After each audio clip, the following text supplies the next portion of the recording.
No Roses for Harry by Jean Zion. Harry was a white dog with black spots. On his birthday, he got a present from Grandma. It was a woolen sweater with roses on it. Harry didn't like it the moment he saw it. He didn't like the roses. When he tried it on, he felt cozy and snug, but he still didn't like the roses. He thought it was the silliest sweater he had ever seen. The next day, when Harry went downtown with the children, he wore his new sweater. When people saw it, they laughed. When dogs saw it, they barked. Harry made up his mind then and there to lose Grandma's present. When they went into a big store to shop, the children took off his sweater and let him carry it. This was just what Harry wanted.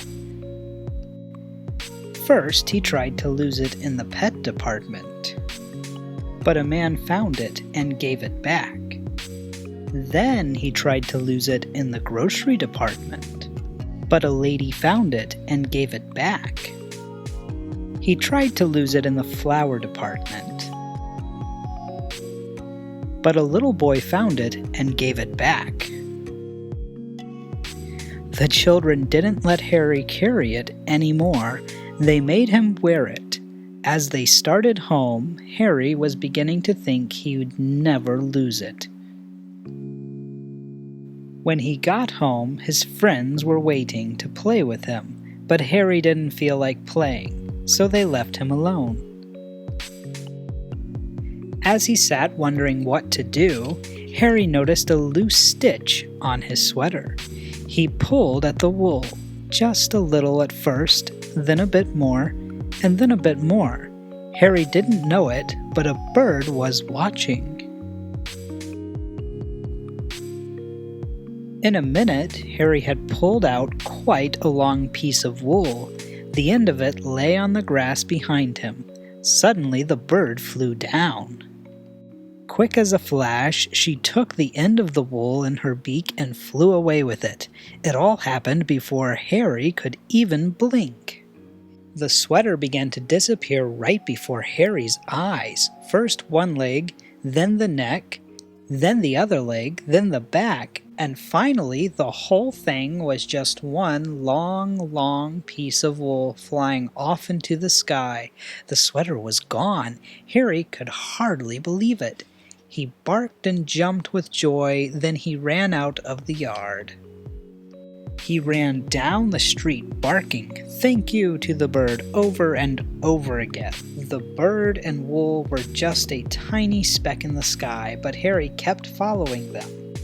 He came home thirsty and tired and was having a drink in the kitchen when the children ran in. "We got a letter from Grandma," one of them said. "She's coming to visit us," shouted the other. Harry thought of the sweater, and his tail drooped. Before Grandma came, the family looked everywhere for the sweater. They wanted her to see how nice Harry looked in it. Of course, they couldn't find it. Only Harry knew why. When Grandma arrived, Harry ran to her with his leash. Then he sat up and begged. "All right, Harry," said Grandma.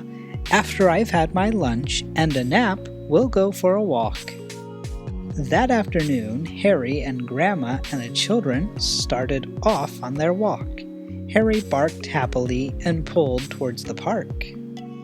When they got to the park, Harry pulled harder. The children let him off his leash, and he ran on ahead. He seemed to be looking for something. All at once, he stopped under a big tree. He looked up and began to bark and wag his tail. Grandma and the children came running.